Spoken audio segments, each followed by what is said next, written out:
विश्वानि देव सवितदुरितानि पराशुव यद्भद्रं तन्नयासुव। मंचाशे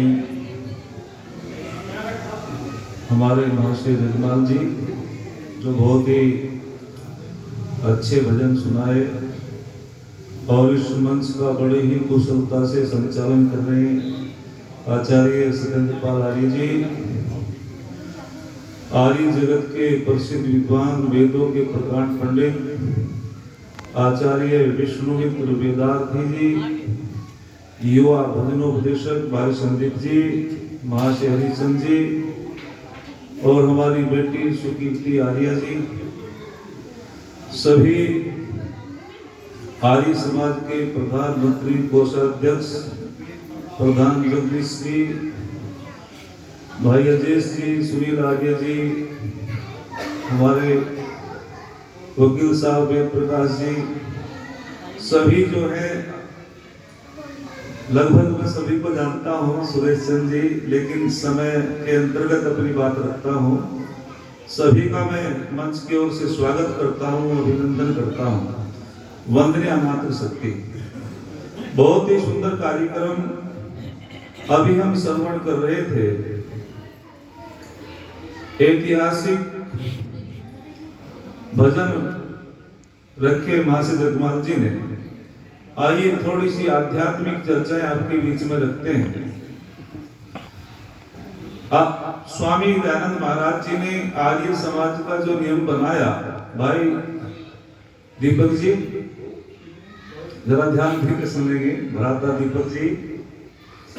स्वामी दयानंद महाराज जी ने आर्य समाज के नियम बनाए और एक नियम बनाया, सब सत्य विद्या और जो पदार्थ विद्या से जाने जाते हैं उन सब का आदि मूल परमेश्वर है। कितने कमाल की बात कही। जितनी भी विद्याएं होती हैं, चाहे आध्यात्मिक विद्या हो, भौतिक विद्या हो, प्राविद्या हो, अप्राविद्या हो, उन सबका पूर्ण प्रकाशक बोलो जी परमपिता परमात्मा है। उन सबका प्रकाशक परमपिता परमात्मा है।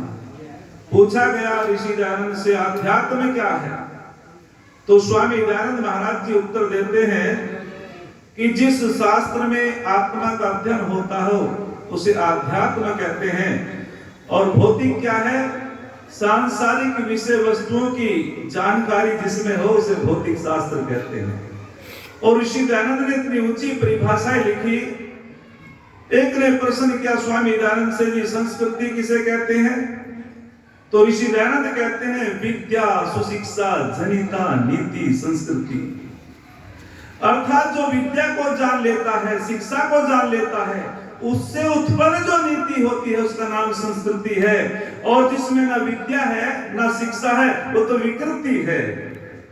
तो ऋषि दयानंद कहते हैं जहां विद्या और शिक्षा से उत्पन्न नीति होती है उसी का नाम संस्कृति होता है, अन्यथा और तो सब गुरुजी विकृति है। हम बोल तो देते हैं कि ये रशियन संस्कृति है, पाश्चात्य संस्कृति है। स्वामी दयानंद ने शर्त लगाई थी कि जहां वेद के सिद्धांत हो वही संस्कृति है।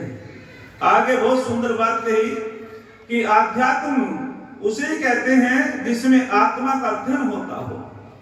स्वामी दयानंद महाराज जी जब स्वामी ब्रजानंद जी की कुटी पे गए तो उन्होंने आवाज लगाई, तो अंदर से आवाज आई, कौन? तो स्वामी जी कहते हैं कि मैं यही पूछने आया हूं, मैं कौन हूं।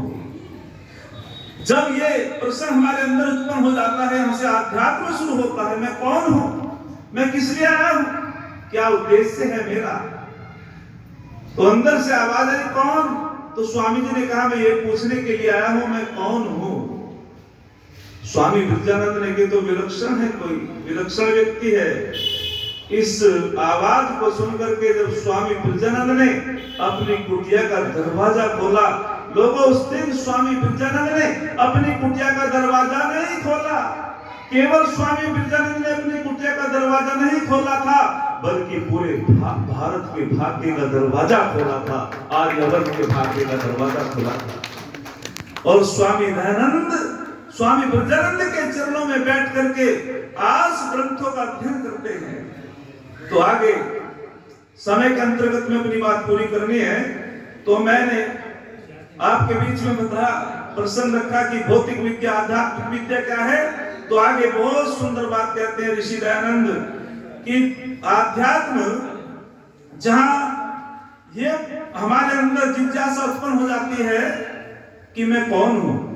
एक होता है मिलाने वाला, एक होता है मिलना, जिससे मिलना है, और एक होता है मिलने वाला। तीन बात कही गई, एक होता है मिलाने वाला, एक मिलने वाला, और एक जिससे मिलना है। माता जी को भी नमस्ते करता हूं। एक जिससे मिलना है, तो मिलाने वाला कौन है? मन। और मिलता कौन है? आत्मा। मिलना किससे है बोलो? परम पिता परमात्मा से। तो ऋषि दयानंद कहते हैं कि जब हम इस सिद्धांत को समझ जाते हैं तो निश्चित रूपेण हम आध्यात्म को समझ जाते हैं। जब हम कहते हैं ये मेरा सिर है, ये मेरा सिर है, मैं कुछ और हूं। ये मेरा हाथ है, मैं हाथ नहीं हूं, मैं कोई और हूं। ये मेरा पैर है, मैं पैर नहीं, मैं कुछ और हूं। ये भजनोपदेशक है, मैं भजनोपदेशक नहीं हूं। कोई कहता उपदेशक है, मैं उपदेशक नहीं, मैं कुछ और हूं। अर्थात जब ये जीवात्मा देखता है तो दृष्टा कहलाता है। शास्त्री जी, जब ये जीवात्मा देखता है दृष्टा कहलाता है। जब ये जीवात्मा सुनता है श्रोता कहलाता है। जब ये जीवात्मा चलता है गमता कहलाता है। जब ये जीवात्मा मन से चिंतन करता है मनसा कहलाता है। जब ये जीवात्मा बुद्धि से निर्णय करता है तो पौधा कहलाता है। और जब तक ये आत्मा शरीर के अंदर है, इसकी सत्ता है। जब तक ये आत्मा शरीर के अंदर है, तो ऋषि दयानंद कहते हैं दो प्रकार के संबंध होते हैं जीवात्मा के। एक जगत से संबंध होता है, एक परमात्मा से संबंध होता है। जगत से जो संबंध होता है वो अनित्य होता है, छूटने वाला होता है। कोई बेटा चाहता है कि मेरा पिता मुझे छोड़कर के चला जाए। कोई माता चाहती है कि मेरी पुत्री मुझे छोड़कर के चली जाए। कोई भाई चाहता है कि मेरा भाई मुझे छोड़कर के चला जाए। लेकिन सब छूटने वाले हैं, सब जाते हैं। एक बार पानी के नीचे अग्नि है और पानी में बड़ा उबाल है, पानी उछल रहा है।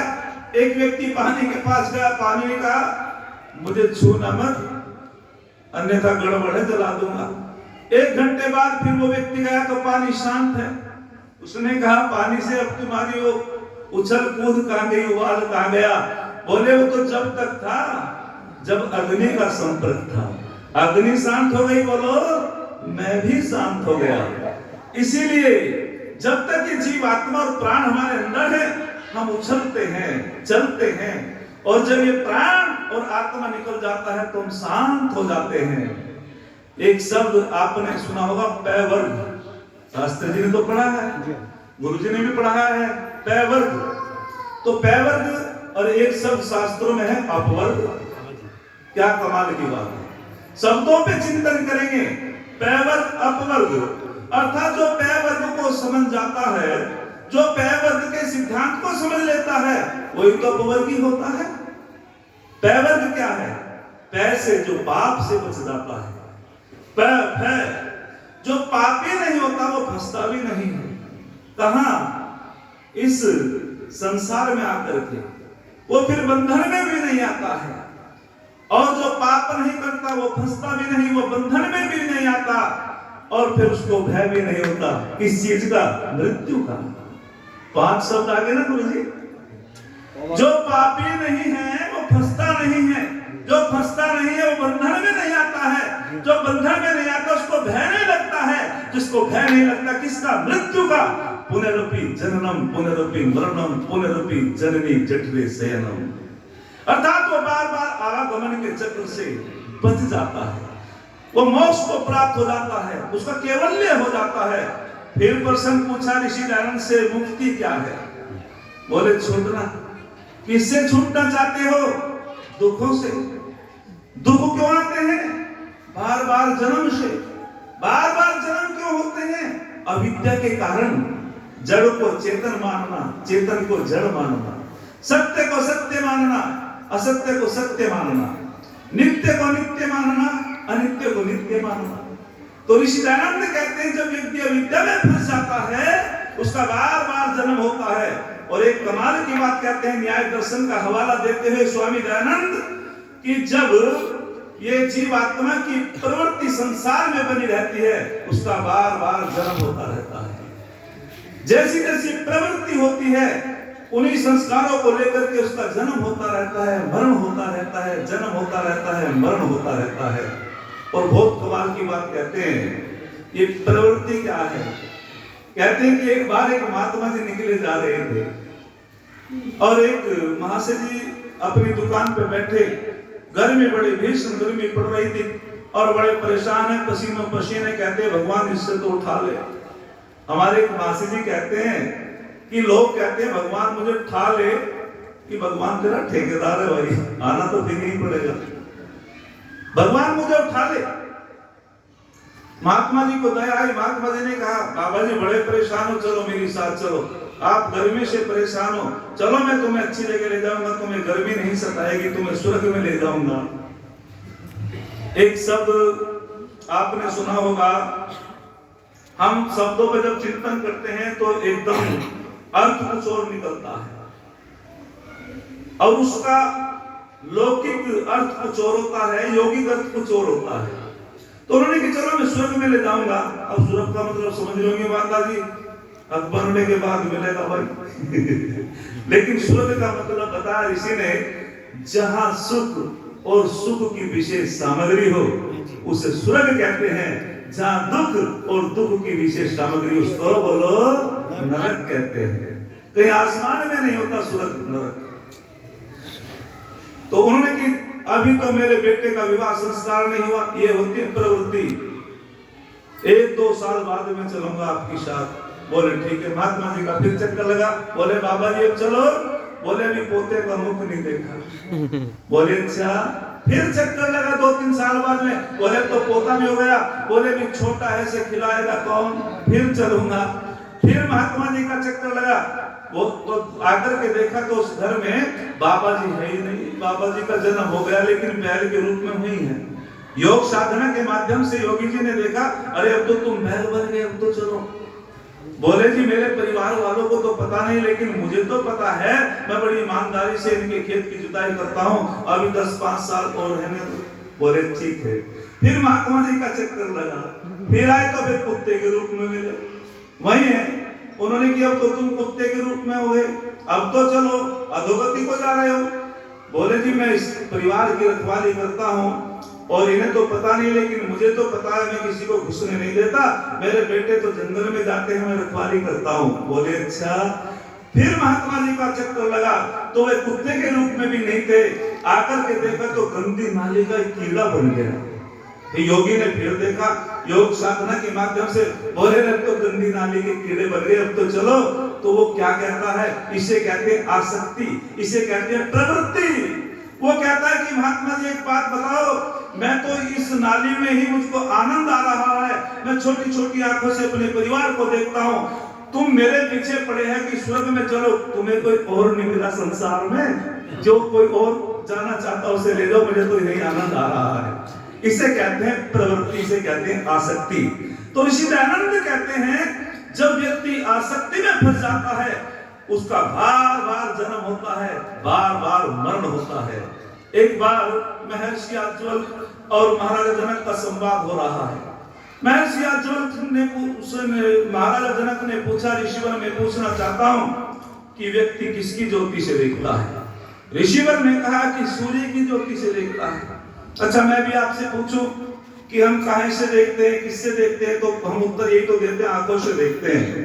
अच्छा आंख तो तब भी रहती है जब अंधकार हो जाता है, घनघोर अंधकार हो जाता है, पास का व्यक्ति पास के व्यक्ति को नहीं दिखाई देता। माता जी आंख तो है, पता चला कि सूर्य की ज्योति से देखते हैं। महाराज जनक ने कहा कि सूर्य का प्रकाश न हो कि चंद्रमा की ज्योति से देखते हैं। फिर उन्होंने कहा कि चंद्रमा का प्रकाश भी ना हो कि अग्नि के प्रकाश से देखते हैं। फिर उन्होंने कहा यदि ऐसी स्थिति आ जाए, अग्नि भी ना हो, सूर्य का प्रकाश भी ना हो, चंद्रमा का प्रकाश भी ना हो, फिर किसके माध्यम से देखते हैं? फिर ऋषिवर कहते हैं कि वाणी के माध्यम से देखते हैं। बोलो काहे के माध्यम से बताया? वाणी के माध्यम से देखते हैं। जब कोई व्यक्ति घनघोर जंगल में भटक जाता है, आवाज लगाई जाती है, आवाज के सहारे वो वहां चला जाता है। लेकिन राजा भी तो राजा ही था, महाराजा जनक। उसने कहा यदि किसी के वाणी भी ना हो, कोई गूंगा व्यक्ति हो, फिर काहे से देखेगा? तो जब महाराजा जनक कहते हैं यदि सूर्य का प्रकाश भी नहीं है, चंद्रमा का प्रकाश भी नहीं है, अग्नि भी नहीं है और वाणी भी नहीं है, तो फिर मेरा ऋषिवर कहता है कि वो अपनी आत्मा के प्रकाश से देखता है। वारे आत्मा दृष्टोपे, जो अपनी आत्मा को जान लेता है वही परमपिता परमात्मा को जान लेता है। एक बार मैं वैज्ञानिकों के बीच में चला गया यज्ञ करने के लिए, तो उन्होंने, कृषि वैज्ञानिक थे, उन्होंने मेरे से कहा बताओ, ये 8-10 साल पहली बात है, कि बताओ एक छोटी सी उम्र का लड़का हमें उपदेश करेगा। मैंने कि जी उपदेश करने नहीं आया, हवन करने के लिए आया हूँ, लेकिन मेरा सौभाग्य है कि मैं वैज्ञानिकों के बीच में आया और मैं तो आपसे शंकाओं का समाधान करूंगा। बोले बहुत अच्छा। बड़े मुश्किल से उनको रोका, उन्होंने आहुति लगाई। मैंने कहा जी बताओ सर्च किसे कहते हैं? मैंने उनसे पूछा कि संसार में सबसे छोटा पदार्थ क्या है? बोले परमाणु। मैंने कि क्या परमाणु जो छोटा कोई है नहीं पदार्थ? बोले बिल्कुल नहीं हो सकता। मैंने कि परमाणु किसे कहते हैं? बोले परमाणु तो परमाणु ही होता है। तो न्याय दर्शन का ऋषि उत्तर देता है परम अणु, अर्थात जब स्थूल वस्तु होती है वो बढ़ते बढ़ते उसकी सीमा अंतिम आकार आ जाता है। ब्रह्म कहते हैं सीमा को, अणु कहते हैं अणु की, अर्थात उससे आगे उसके टुकड़े नहीं हो सकते, उसे क्या कहते हैं? परमाणु। उन्होंने कि परमाणु से कोई छोटा पदार्थ नहीं हो सकता संसार के अंदर। मैंने कि आपने जो आधुनिक विज्ञान पढ़ा उसमें तो यही है, लेकिन जो हमारे ऋषियों का विज्ञान है इससे बढ़कर के भी है सुकीर्ति, है ना? बढ़कर के भी ऋषियों का विज्ञान तो इससे बढ़कर के भी है। बोले क्या है आप बता सकते हो? मैंने कि बिल्कुल परमाणु से भी सूक्ष्म। और वो कहने लगे जो चीज दिखाई नहीं देती वो निराकार होती। मैंने कि बिल्कुल गलत। इन आंखों से जिस चीज को हम देख नहीं सकते वो निराकार नहीं हो सकती। इन आंखों की पकड़ में जो नहीं आती, सूक्ष्म दृष्टि के माध्यम से हम देखते हैं, लेकिन वो साकार होती है। हाँ, उस परमाणु का भी अंतिम आकार तो है गुरुजी, अंतिम आकार तो है। और जिसका अंतिम आकार होता है उसकी परिधि होती है, जिसकी परिधि होती है उसका व्यास होता है, जिसका व्यास होता है वो दुनिया के अंदर साकार होता है, दुनिया के अंदर वो लोग साकार होता है। मैंने कि परमाणु से भी सूक्ष्म है। बोले क्या? आत्मा। और आत्मा का ना कोई आकार है, ना परिधि है, ना व्यास है, इसलिए बोलो निराकार है। एक विद्वान ने मुझे कहा था कि आत्मा तो निराकार नहीं हो सकती, साकार है। मैं शंका में आ गया और उनसे मैं तर्क नहीं कर सकता था, लेकिन गुरुजी को याद आ रही होगी मैंने व्हाट्सएप तो किया था न्याय दर्शन पढ़ करके। मैंने कि गुरुजी से काम चल जाएगा, क्योंकि गुरुजी उनसे भी बड़ी उम्र के थे। मैंने सोचा गुरुजी उनसे बात कर लेंगे। तो न्याय दर्शन के ऋषि कहते हैं कि सुनो दुनिया के लोगों, जो जो चीज परमाणु रूप होती है वो साकार होती है, और जो जो चीज परमाणु रूप नहीं होती वो निराकार होती है। तो मैं पूछना चाहता हूं आत्मा परमाणु रूप है या नहीं? आत्मा परमाणु रूप है या अलग है? अलग है। परमाणु का कोई, धन्यवाद मामा जी का आशीर्वाद, परमाणु का कोई रूप नहीं। परमाणु जो जो चीज परमाणु रूप होती है वो साकार होती है, और जो जो चीज परमाणु रूप नहीं होती बोलो जी वो निराकार होती है। इसलिए आत्मा भी निराकार है। और मैंने कि आत्मा से भी सूक्ष्म होती है कोई चीज? बोले क्या? मैंने कि परमपिता परमात्मा वो आत्मा के भी अंदर विद्यमान है। तो मैं इतना ही कहना चाहता हूं कि परमपिता परमात्मा एक सर्वशक्तिमान है। बस अर्जुन ने 3 प्रश्न कृष्ण जी से किए, जल्दी में बता करके अपनी वाणी को विराम देता हूं। उन्होंने कि ब्रह्म क्या है? एक प्रश्न किया कि ब्रह्म क्या है? बोले तस्य वाच्य प्रणव, कि ब्रह्म ओम है। कृष्ण भगवान जी ने यूं कहा कि मैं ब्रह्म हूं। उन्होंने कहा है अर्जुन ब्रह्म तो ओम है, जिसकी उपासना मैं करता हूं उसी की उपासना तुम्हें करनी चाहिए। बोले कर्म क्या है? उन्होंने कहा कि प्राणी मात्र जितने भी हैं सब कर्म करते हैं, लेकिन चिंतन तो इस बात का करना है अर्जुन, चोरी करना भी कर्म है, और बोलो दान करना भी कर्म है। हमें कौन सा कर्म करना चाहिए? हमें जो है शुभ कर्म करना चाहिए। लेकिन जिस कृष्ण भगवान जी ने यज्ञों की बात कही, सिद्धांत की बात कही, आज उस कृष्ण भगवान जी के मजाक लेते हैं। स्वामी दयानंद लिखते हैं आप पुरुष, उन्होंने जन्म से लेकर के मृत्यु पर्यंत कोई भी पाप कर्म नहीं किया था, उनका जीवन वेदानुकूल था। लेकिन हम क्या कहते हैं, गली गली में मच गया शोर, आया आया बोलो, माता जी के तो याद होगी ना बात, गली गली में मच गया शोर, आया आया माखन चोर। उपनिषदों में पढ़ा है 5 प्रकार के पाप होते हैं। कृष्ण भगवान जी ने भी उनको पढ़ा, उन्होंने अपने जीवन में धारण की। 5 प्रकार के पाप होते हैं। वे कहते हैं कि चोरी करना पाप है, शराब पीना पाप है, और परिस्त्री के साथ गमन करना बाबूजी पाप है। और फिर कहा ब्राह्मण की हत्या करना पाप है, गौ का अपमान करना पाप है, और इनकी जो संगति करता हो महापाप है। तो जब भगवान कृष्ण जी ने ऐसा अध्ययन किया था, क्या उन्होंने चोरी की थी?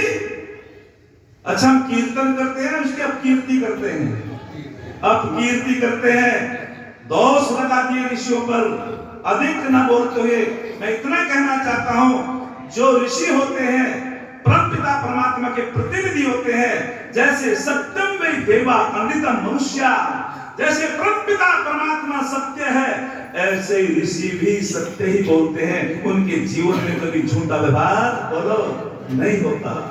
निश्चति गच्छति प्राप्नोति जानाति वास ऋषि। कौन होता है योगी? किसे कहते हैं ऋषि? जो जान लेता है। किसको जान लेता है जी?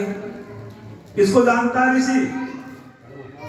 प्रकृति को जानता है, आत्मा को जानता है, परमात्मा को जानता है, उसे कहते हैं ऋषि। जो जान लेता है, गमन करता है, अर्थात जो संसार के पदार्थों को जानता है, परमात्मा को जानता है, उसे कहते हैं ऋषि। तो ऋषियों पर दोष लगाने वाला व्यक्ति पापी होता है। अधिक न बोलते हुए क्षण कहकर के अपनी वाणी को विराम दूंगा। गुरु जी का माइक हाथ में आ गया और मेरी वाणी विराम की तरफ चलेगी। किसी ने बड़ा सुंदर लिखा है, पावक की लपटों में तपकर सोना कुंदन बन जाता है। पावक की लपटों में तपकर सोना कुंदन बन जाता है। भाव शुद्ध हो तो छोटा सा धागा रक्षा बंधन बन जाता है। संघर्षों की भट्टी में तपना छोटा कोई काम नहीं। त्याग और साधना से मानव माथे का चंदन बन जाता है। त्याग और साधना से मानव माथे का चंदन बन जाता है। यही योग